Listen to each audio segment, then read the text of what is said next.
ബംഗളൂരുവിന്റെ രാഷ്ട്രീയ ചരിത്രത്തിൽ വലിയ കോളിളക്കം സൃഷ്ടിച്ചുകൊണ്ട് സിപിഎമ്മിന്റെ മുൻ ജില്ലാ സെക്രട്ടറി കെ പി ഉദയഭാനുവിനെതിരെ കടുത്ത നിയമ നടപടികളുമായി പത്തനംതിട്ട എംപി ആന്റോ ആന്റണി രംഗത്ത്.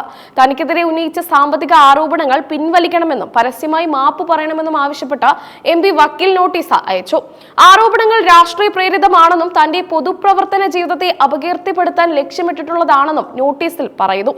അടിസ്ഥാനരഹിതമായ കാര്യങ്ങൾ പ്രചരിപ്പിച്ചതിന് 1 കോടി രൂപ നഷ്ടപരിഹാരം നൽകണമെന്നാണ് ആന്റോ ആന്റണിയുടെ ആവശ്യം. ഇതോടെ ജില്ലയിലെ രാഷ്ട്രീയ പോരാട്ടം കോടതി വരാന്തയിലേക്കും നീങ്ങുകയാണ്. ആന്റോ ആന്റണി എംപിയുടെ ബംഗളൂരുവിലെ ഭൂമി ഇടപാടുകളെ കുറിച്ച് അന്വേഷിക്കണമെന്ന് കെ പി ഉദയഭാനു കഴിഞ്ഞ ദിവസം ആവശ്യപ്പെട്ടിരുന്നു. ഈ ഇടപാടുകളിൽ വലിയ തോതിലുള്ള ക്രമക്കേടുകൾ നടന്നിട്ടുണ്ടെന്നും ഇതിന്റെ സത്യാവസ്ഥ ജനങ്ങൾ അറിയണമെന്നുമാണ് ഉദയഭാനു ഉന്നയിച്ച പ്രധാന ആരോപണം. ബംഗളൂരുവിലെ ഭൂമി വാങ്ങുന്നതിനായി എംപി പണം കണ്ടെത്തിയ സ്രോതസ്സിനെ കുറിച്ചും ഉദയഭാനു സംശയങ്ങൾ പ്രകടിപ്പിച്ചിരുന്നു. കേരള കോൺഗ്രസ് നേതാവായ NM രാജുവിൽ നിന്ന് എംപി പണം വാങ്ങിയെന്ന ആരോപണത്തെ ഇതിനോട് കൂട്ടിയിണക്കിയാണ് CPM നേതാവ് ആക്രമണം കടുപ്പിച്ചത്.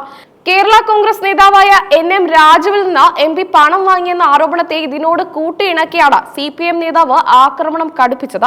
NM രാജുവിൽ നിന്ന് വാങ്ങിയ പണത്തിന്റെ കൃത്യമായ കണക്ക് ആന്റോ ആന്റണി തിരഞ്ഞെടുപ്പ് കമ്മീഷന് നൽകിയിട്ടുണ്ടോ എന്നതായിരുന്നു ഉദയഭാനുവിന്റെ മറ്റൊരു ചോദ്യം.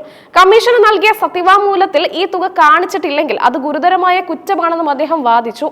ഈ ആരോപണങ്ങളിൽ ഉറച്ചു നിൽക്കുന്ന ഉദയഭാനു ഇതിനായി വിവരാവകാശ നിയമപ്രകാരം അപേക്ഷ നൽകുമെന്നും പ്രഖ്യാപിച്ചു. തിരഞ്ഞെടുപ്പ് കമ്മീഷനിൽ നിന്ന് ലഭിക്കുന്ന രേഖകൾ ഉപയോഗിച്ച എംപിയുടെ അഴിമതികൾ പുറത്തു കൊണ്ടുവരുമെന്നായിരുന്നു അദ്ദേഹത്തിന്റെ മുന്നറിയിപ്പ്. കെ പി ഉദയഭാനുവിന്റെ നീക്കങ്ങൾക്ക് ചുട്ട മറുപടിയുമായി ആന്റോ ആന്റണി തൊട്ടു പിന്നാലെ തന്നെ രംഗത്ത് വന്നു. ഉദയഭാനുവിന്റേത് വെറും രാഷ്ട്രീയ അഭ്യാസങ്ങൾ മാത്രമാണെന്നും തെളിവുണ്ടെങ്കിൽ അത് ഹാജരാക്കണമെന്നും എംപി വെല്ലുവിളിച്ചു. നിയമ നടപടി സ്വീകരിക്കുമെന്ന് എംപി നേരത്തെ തന്നെ സൂചിപ്പിച്ചിരുന്നു. ഉദയഭാനു ഒളിവിൽ ഇരുന്ന ഫേസ്ബുക്കിലൂടെ പോസ്റ്റ് ഇടുകയല്ല വേണ്ടത്. ധൈര്യമുണ്ടെങ്കിൽ പുറത്തു വന്ന തലയുയർത്തിപ്പിടിച്ച് ആരോപണങ്ങൾക്ക് മറുപടി പറയണമെന്ന് ആന്റോ ആന്റണി പരിഹസിച്ചു. ഈ വിവാദങ്ങളുടെ എല്ലാം കേന്ദ്രബിന്ദു കേരള കോൺഗ്രസ് നേതാവായ NM രാജു ഉന്നയിച്ച വെളിപ്പെടുത്തലുകളാണ്. തിരഞ്ഞെടുപ്പ് കാലത്ത് ആന്റോ ആന്റണി തന്റെ പക്കൽ നിന്നും 2 കോടി രൂപ വാങ്ങിയെന്നായിരുന്നു രാജുവിന്റെ ആരോപണം. പണം തിരികെ ചോദിച്ചപ്പോൾ ആന്റോ ആന്റണി തന്നെ അവഗണിച്ചുവെന്നും പലതവണ കാല് പിടിച്ച് ആവശ്യപ്പെട്ടതിന് ശേഷമാണ് വെറും 20 ലക്ഷം രൂപ മാത്രം നൽകിയതെന്നും രാജു മാധ്യമങ്ങളോട് പറഞ്ഞിരുന്നു. ഈ വെളിപ്പെടുത്തലാണ് CPIM ഏറ്റെടുത്തത്. സാമ്പത്തിക ഇടപാടുകളെ കുറിച്ച് ആന്റോ ആന്റണി സ്വന്തം വിശദീകരണം നൽകിയിട്ടുണ്ട്. തിരഞ്ഞെടുപ്പ് സമയത്ത് സഹായം എന്ന നിലയിൽ നെടുമ്പറമ്പിൽ ഫിനാൻസിൽ നിന്ന് പണം സ്വീകരിച്ചിരുന്നുവെന്ന കാര്യം അദ്ദേഹം സമ്മതിക്കുന്നു. എന്നാൽ 2 മാസത്തിന് ശേഷം പണം തിരികെ ആവശ്യപ്പെട്ടത് പ്രകാരം കൃത്യമായി അത് നൽകിയെന്നും അദ്ദേഹം അവകാശപ്പെട്ടു. ഇടപാടുകളെല്ലാം സുതാര്യമാണെന്നും മറച്ചുവെക്കാൻ ഒന്നുമില്ലെന്നുമാണ് എംപിയുടെ പക്ഷം. പത്തനംതിട്ടയിലെ രാഷ്ട്രീയ സാഹചര്യത്തിൽ ഈ വിവാദം വൻ ചർച്ചയായിരിക്കുകയാണ്.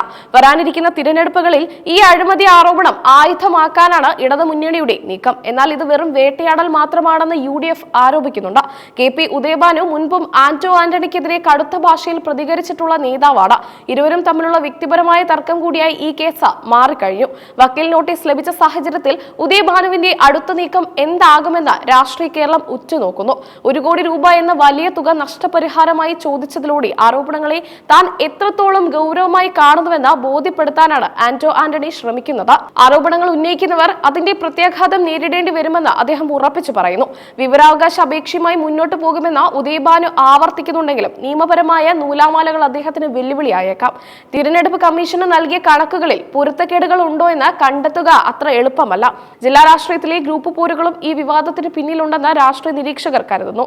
ആന്റോ ആന്റണിയുടെ പ്രതിച്ഛായ തകർക്കാൻ ബോധപൂർവമായ ശ്രമം നടക്കുന്നുണ്ടെന്ന കോൺഗ്രസ് പ്രവർത്തകരുടെ പരാതി വക്കീൽ നോട്ടീസോടെ ശക്തമായിരിക്കുകയാണ്. കേരള കോൺഗ്രസിലെ ആഭ്യന്തര പ്രശ്നങ്ങളും ഇതിലേക്ക് വലിച്ചിഴക്കപ്പെടുന്നുണ്ട്. NM രാജുവിന്റെ വെളിപ്പെടുത്തൽ വ്യക്തിപരമായ വൈരാഗ്യം മൂലമാണോ അതോ രാഷ്ട്രീയ ഗൂഢാലോചനയുടെ ഭാഗമാണോ എന്നതും അന്വേഷിക്കേണ്ടി വരും. അടുത്ത കുറച്ച് ദിവസങ്ങൾ പത്തനംതിട്ട രാഷ്ട്രീയത്തിൽ നിർണായകമാണ്. ഉദയഭാനു വക്കീൽ നോട്ടീസിന് നൽകുന്ന മറുപടി ആയിരിക്കും കേസിലെ അടുത്ത ഘട്ടം തീരുമാനിക്കുക. നിയമം നിയമത്തിന്റെ വഴിയെ പോകട്ടെ എന്നാണ് ഇരുപക്ഷവും ഇപ്പോൾ പറയുന്നത്. സത്യം പുറത്തു വരണമെന്ന ആവശ്യമായി ജില്ലയിലെ വോട്ടർമാരും രംഗത്തുണ്ട്. ജനപ്രതിനിധികൾക്കെതിരെയുള്ള ആരോപണങ്ങൾ ഗൗരവമായതിനാൽ വസ്തുതാപരമായ അന്വേഷണം വേണമെന്ന ആവശ്യം ശക്തമാണ്.